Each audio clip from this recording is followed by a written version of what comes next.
Greetings and salutations, everyone, and welcome to, depending on however you look at your clock or wherever you may live, this early morning or middle of the night bonus upload. Before we jump into it, a couple links.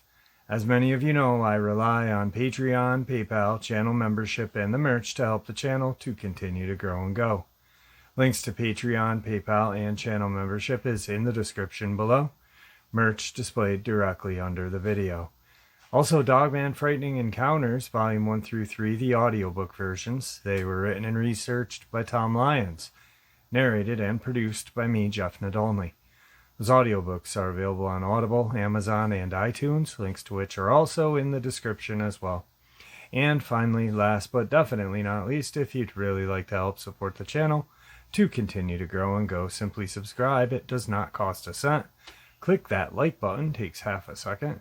If you don't want to miss out on any of the informative uploads I put out daily, click that bell icon, and folks, please leave a comment. Why? Well, because all these things really do help the channel to continue to grow and go, and yes, they definitely matter. Now, everyone, I have taken far too much of your time. Let's jump in to this middle of the night or early morning bonus upload, shall we? Today's first encounter. My grandmother on my mother's side has always been a very superstitious person. For lack of a better word, she's not religious, but she does believe in a lot of paranormal stuff.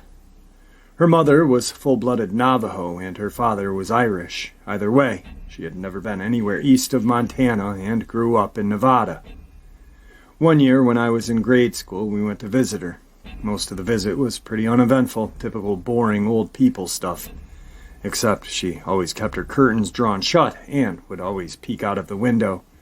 When someone asked what she was doing, she would simply reply, "Yanadalushi is watching me." This went on for nearly the entire visit until a few days before we were to leave. My grandma and my then baby brother, he is now 19, were in the front yard that evening planting flowers when all of a sudden my grandmother starts shouting, "Insert little brother's name here. Get away from that creature, it's not safe."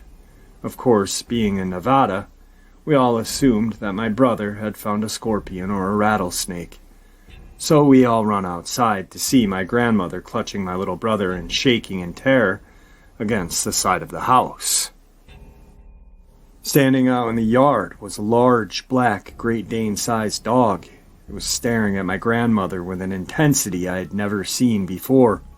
It looked at us, gave us a little huff, and bounded off. I don't remember if it moved unusually fast or not, but I do remember it had really deep yellow eyes. When my mother asked my grandmother what had happened, she kept repeating, "The Yanadalushi has found me." She had moved a couple of weeks after that. Today's second encounter. I'd like to share something that my wife, I, and our 34-year-old daughter saw about 4 weeks ago in a very desolate part of northeast Florida, 3 miles north of Ewell. On a 2-lane road, Route 17, traveling north 5 miles from the Georgia-Florida line near St. Mary's River. It was 10:30 p.m. We had just finished dinner at the Ferdinand Beach. I had a glass of wine and was driving. Our daughter is 34 and did not drink as she is expecting. My wife was in the back seat after having 2 glasses of wine, traveling 45 miles an hour, about 200 feet behind another car. Road was straddled by a berm on either side, about 5 yards. Dense and tall forest on both sides. Florida Forestry Management area, the upright car's headlights reflecting on what I first thought were 2 people, walking on the side of the left berm. I turned my head. In a second or so, my car started to come up on them. They were no humans or creatures I had ever seen before.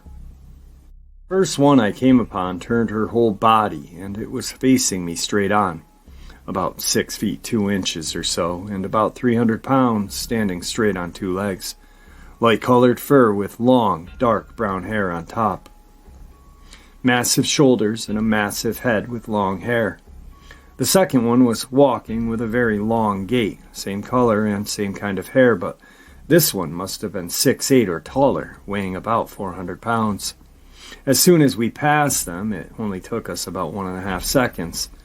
Our daughter screamed, "Oh my God, did you see it?" I said, "Yeah, I saw 2 creatures." She said she only saw one. She saw the smaller one. We both gave the exact description to each other. My wife said she saw 2 figures and could not describe anything else. Over the next 20-plus seconds, we talked about it and said, "Let's go back." Our daughter said, "No way, I don't want to be like those guys in the commercial looking for Sasquatch."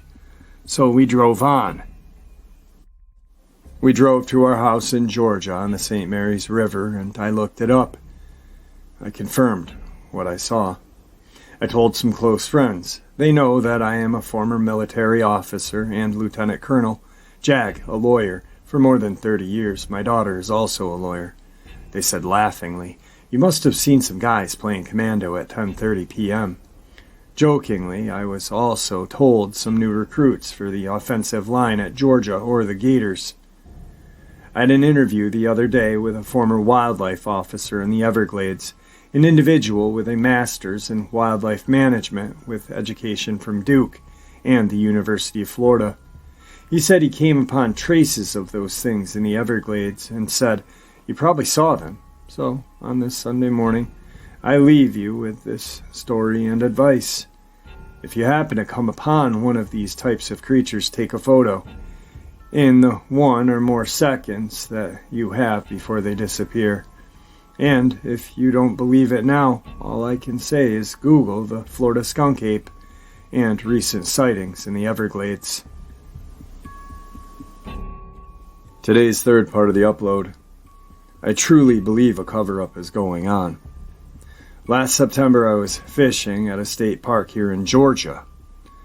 I had been on this lake many times before, having recently taken fishing as a hobby. Met an older guy here who liked to go out on his kayak, not to fish, but just to have fun, I guess. We became friends, and he told me a few times when he was out on the lake, kids he thought were hiding in the woods throwing rocks at him whenever he stayed out after dark. I never thought anything of it other than stupid kids. He said the rocks never hit him, but some of them were pretty good-sized rocks, but he was never harmed. Dropped my boat in at the ramp at around 3 p.m. and started fishing at the far part of the lake as usual. Caught several fish at various locations around the lake, including a pretty good-sized cat. Time got away from me, and I was quite a bit away from the boat ramp when the sun went down. As I got close to the ramp, I could hear fish splashing in the water in what you would call a cul-de-sac right next to the boat ramp. Fishing by boat at this state park was only till sunset, and I was way past that time where my boat should have been out of the water. Thoughts on catching the big one had me trolling over to where I heard the fish splashing, and I threw a line in. About this time, I heard some knocking, like someone was hitting a tree with a baseball bat 3 times. It was close, I guess 50 yards in the forest right in front of me. First thought that came to mind was those kids that were throwing rocks, trying to scare my elderly friend who kayaks at the lake was now trying to scare me. So I grabbed my emergency paddle and banged on the side of my Pelican Bass Raider boat a few times to let them know I was not going to be an easy target. As soon as I finished the last bang, I heard a 3 knock from the woods behind me, really far off in the distance. I really couldn't tell the distance-wise. Then 4 knocks from in front of me are the same distance as before. Immediately following the last set of knocks, it sounded like an army squad descending upon me from the woods, leaves rustling, branches breaking as my location was being rushed by at least several different creatures. I am ex-military sniper and spent many months in the Amazon jungle in the 90s. Can't speak of that, but fear has never been an option for me. And never in my life have I ever felt fear like I did that night. I dropped my rod into the water, hit reverse on my trolling motor at the highest setting, and ran the boat into some branches that were jutting up out of the lake from a submerged tree. Stuck, I tried to regain my composure, grabbed my flashlight, and shined it into the forest toward the tree line. There was this hairy ape with a face like the picture of a pre-man of Darwin's theory staring at me. I dropped the flashlight into the boat and gunned it to the ramp. When the boat hit the ramp, I jumped out and ran full throttle to my truck and sat there till 9:30 p.m. hoping the forest employee would come through to do a final check that everyone had cleared the lake. No one ever came, so I mustered up the courage to back my truck up and load my boat. There were no noises from the forest, but it was deafeningly quiet, and I felt like I was being watched. Without securing my boat, I got out of there. I called the state park line the next day to report it, but got nowhere with the employee on the line. I felt insulted and asked if I was drinking, and was told that it was probably a herd of deer or my imagination got the best of me. There are families that rent cabins and hike the trails at this state park, and I worry that someone will get hurt by these creatures that inhabit the woods here. But my account has just been brushed off under the rug. Today's fourth part of the upload. Okay, to start this off, I want to say this is not my experience. I have a friend who is in the Marine Corps and I went through basic with. He has asked me to keep his identity secret, so therefore we'll be calling him Lance Corporal Smith. So less than a month ago, my friend was in Northern California for sniper exercise. It was a 3 exercise, and the objective was to reach the nearby base without being spotted or captured. For realism purposes, there were enemy soldiers, which were just other American soldiers. So my friend gets dropped off in the middle of the forest with his rifle and compass. Before leaving, the transport team said the base was due southwest. So my friend waits for the sound of the helicopter to fade away into the silence and begins his trek. It was a live fire exercise, so he had with him a loaded rifle, most commonly known as an intervention. Then he says fast forward to the night of the second day. He was within 1 mile of the base. He was up in a tree, and from the tree he can see the clearing where the base is located. He thinks to himself, he's got to be the only person with eyes on the base. There was more than one sniper in this exercise. So he decides to wait until morning to approach because the enemy patrols are super active during the night. So he waits it out. He stays up in the tree because with his ghillie suit he knew he was hidden from anything on the ground. It's about 2 a.m. when he spots an enemy patrol coming through the woods. He can see the flashlights they had when suddenly he hears something hit the tree behind him. It sounded like a tree knock to him. He looks at the patrol and can see they had stopped advancing and have their weapons raised. He turns around in the tree, so he is now facing the direction the tree knock came from, and activates his night vision goggles, and can see 2 huge trees swaying from side to side. Then they stop, and he can see a tall, hairy figure coming down the hill toward the patrol. It lets out a roar and charges at the patrol.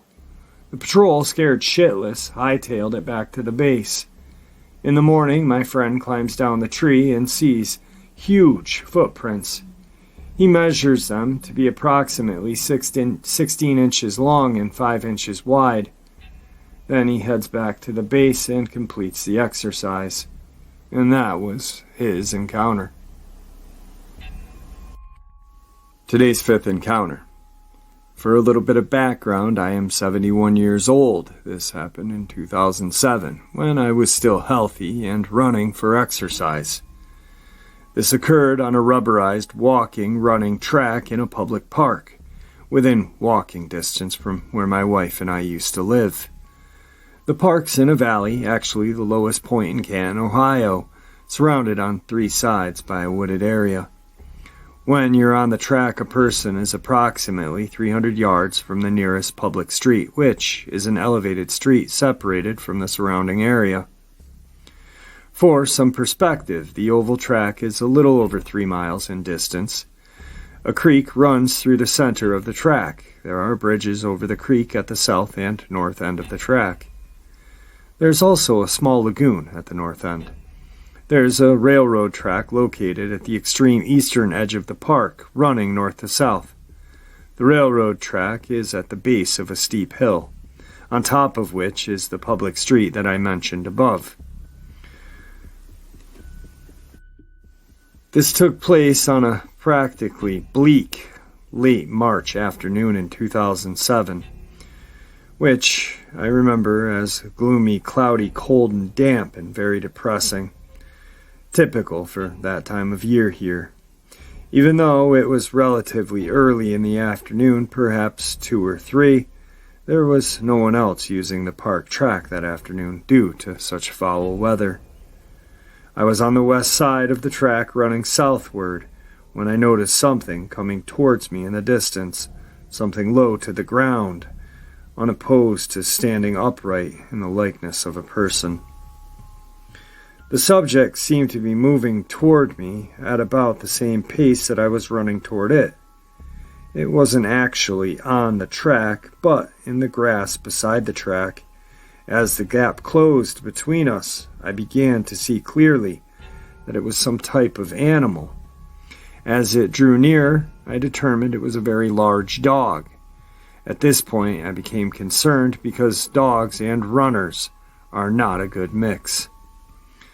Now, closer, perhaps 150 yards, I could see that it was not a dog but 2 dogs, each about the size of a typical German Shepherd. I stopped and watched these animals approaching. They weren't acting like dogs are supposed to act. I know dogs very well. My wife and I were breeders and handlers of show dogs, English settlers in the 70s. And I can't remember a time when we didn't own a dog. I know how dogs are supposed to look, and I am quite familiar with dog mannerisms. Something was not natural as far as these were concerned. They were moving as if they were imitating a running motion. Usually dogs will sniff the grass or trees when they run, investigating everything within range.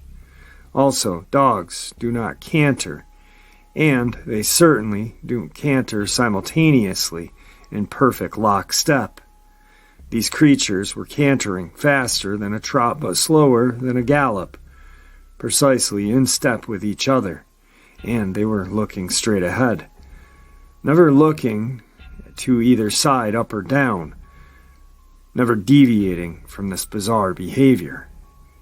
Their general appearance can best be described as artificial.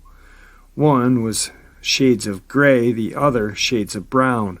The hair was entirely too colorful, too thick, too shiny, almost synthetic looking. Additionally, the body parts seemed not in proper proportion to each other. The dogs seemed to be physically identical, like twins or clones. Their faces lacked expression, no tongues hanging out, no panting. Mouths were neatly closed. By this time I was no longer concerned about being bit.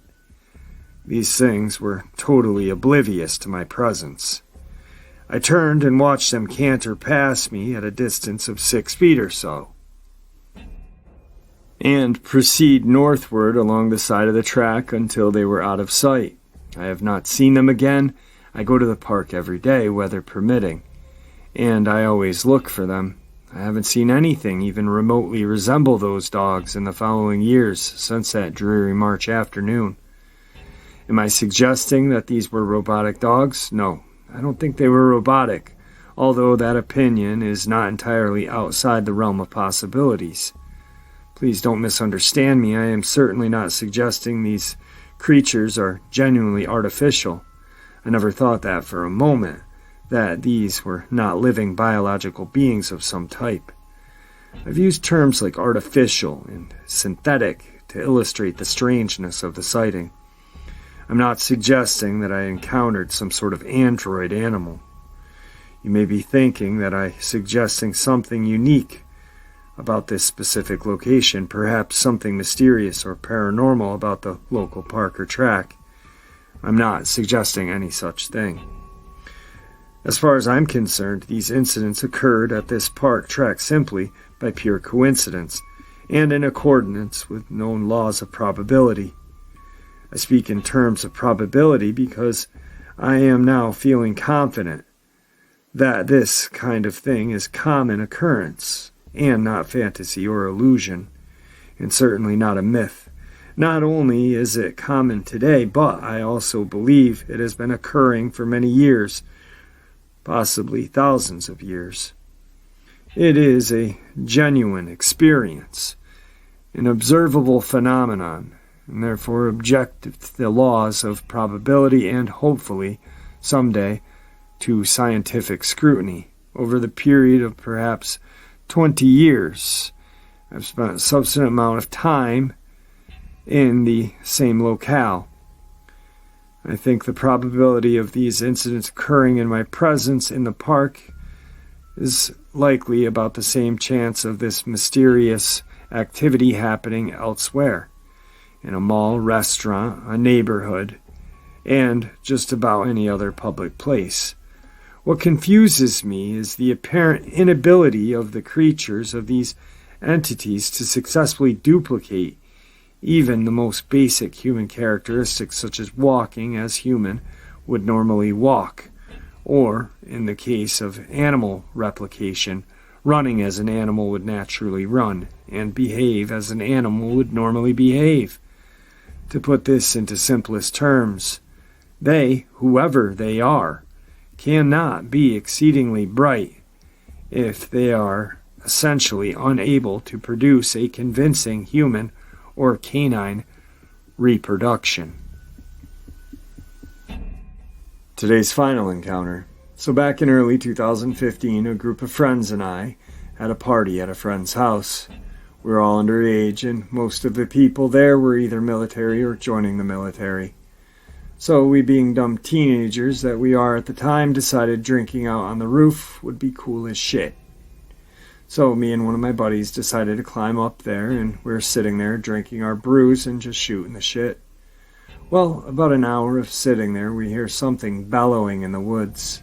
For context, the house sat out in a field. If you're looking at the front porch, there was a big pond to your right about 100 yards away, and then farmland and woods around the rest of the house.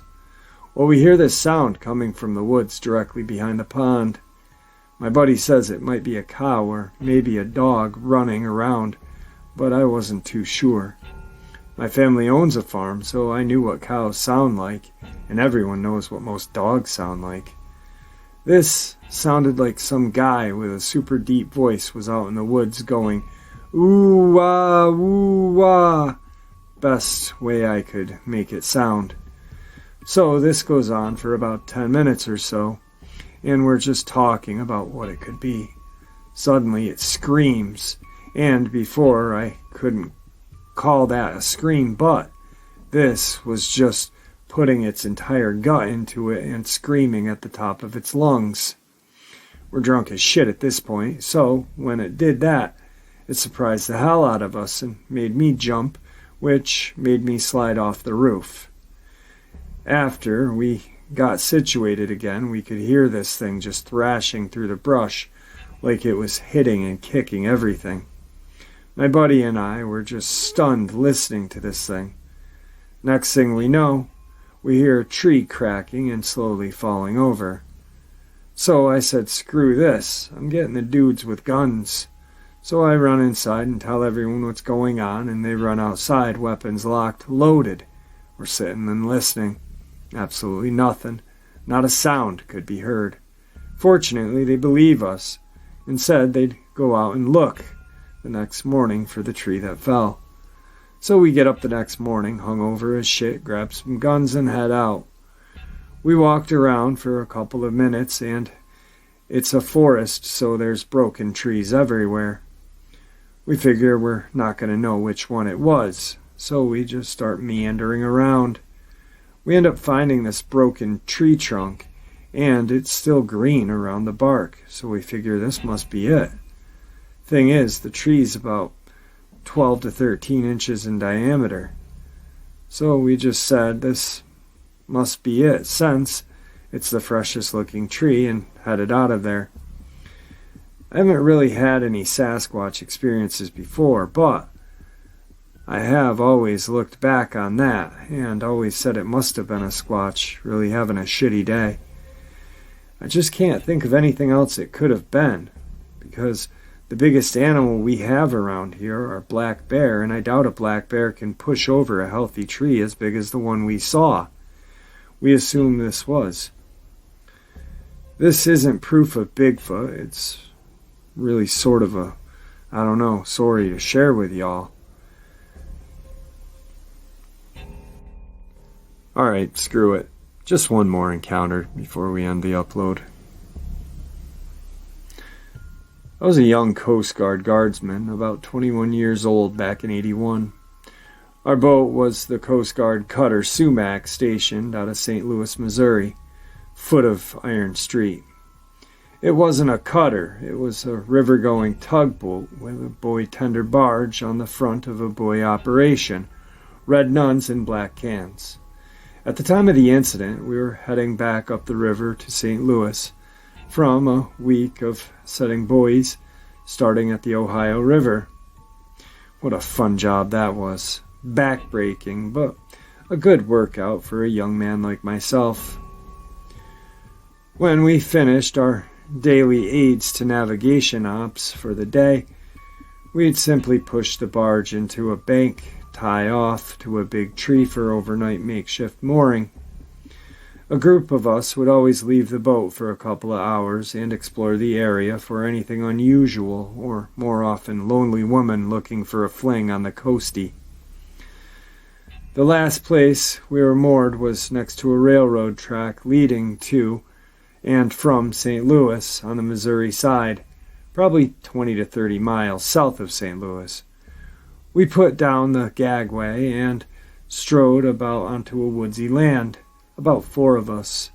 There were river bluffs beyond the railroad tracks and what looked like a few caves for us to explore. It was otherwise inaccessible from anywhere but the railroad tracks and the river. We walked about 200 feet into a meadow or hollow that abused a cave when we heard an ear-piercing scream from our left. It was so loud we just froze in place. It was directed at us. One of my shipmates said it must have been a screech owl, but I've listened to recordings of screech owls since then, and that scream was no screech owl. It was guttural and booming, bone-chilling loud, so much so that we could feel it inside of our bodies. We turned around and went back to the boat. The scream unnerved us. I didn't know anything about Sasquatches or cryptids back then. I believe now that we heard something, some Sasquatch vocalization, that we had happened onto a Bigfoot lair in that cave system just south of St. Louis, Missouri. And I'll bet they still use that cave to this day. It provides a great hideout for them, as it's completely cut off from any human trespassing except by boat. Nah, just one more, guys. How about this? A little bonus, a treat. I feel like shit today, so I really don't want to stop. Something unusual I experienced with a friend in southeast Ohio, Hocking Hills area. This happened to me around February of 2020. I was spending the weekend with a good friend of mine that I've known for a long time. Me and him were at his older brother's house for the night. To give you some context, his brother's house sits at the bottom of a large holler, completely surrounded by nothing but the neighbors' houses just up the hill and a thick Ohio forestry. We set up our PS4 and TV in the basement of the house for the night. After a few hours of playing games, it was already midnight. My friend and I were sitting on the futon with the TV in front of us. And in the upper right-hand corner of the basement, there's a large white back door that faces the woods. This door has small windows through it that were sanctioned between each other like checkerboard. Just above the door was the outer side a small light that was only just bright enough to see a few feet in front of you. I wasn't paying any attention to the door when this happened, as I was probably playing the game or Instagram or something, but out of the corner of my eye, I suddenly saw what I thought was a completely white animal throwing its own body into the door with a thunderous and alarming force. It literally nearly ripped the door off its hinges, and whatever it was quickly ran back wherever it came from, as me and my friend searched around outside, and only to find small scratch marks on the door. Surprisingly, at the time, I wasn't initially too creeped out by this. I genuinely believed it was just an animal, like one of the chickens that they had in the yard had gotten out. The coop was being chased by a fox or something like that, but as I thought about it, I don't think a 10-pound bird had the physical capacity to do what this thing just did to a heavy door. Plus, the little I had seen of the creature was more dog-like than anything, although I did not distinguish any significant features of the creature, only the outline of a pale white body. If I had to roughly guess, this thing was no longer than 4 feet long. Well, there you have it, folks, this middle of the night or early morning bonus. I hope you all enjoyed it as much as I enjoyed sharing it with you. I'd like to thank you all for supporting the channel. It is, after all, your support that keeps the channel growing and going, and honestly what gives people a chance and a place to share their experiences and theories judgment-free, simply treated with the respect that we all deserve. Thank you.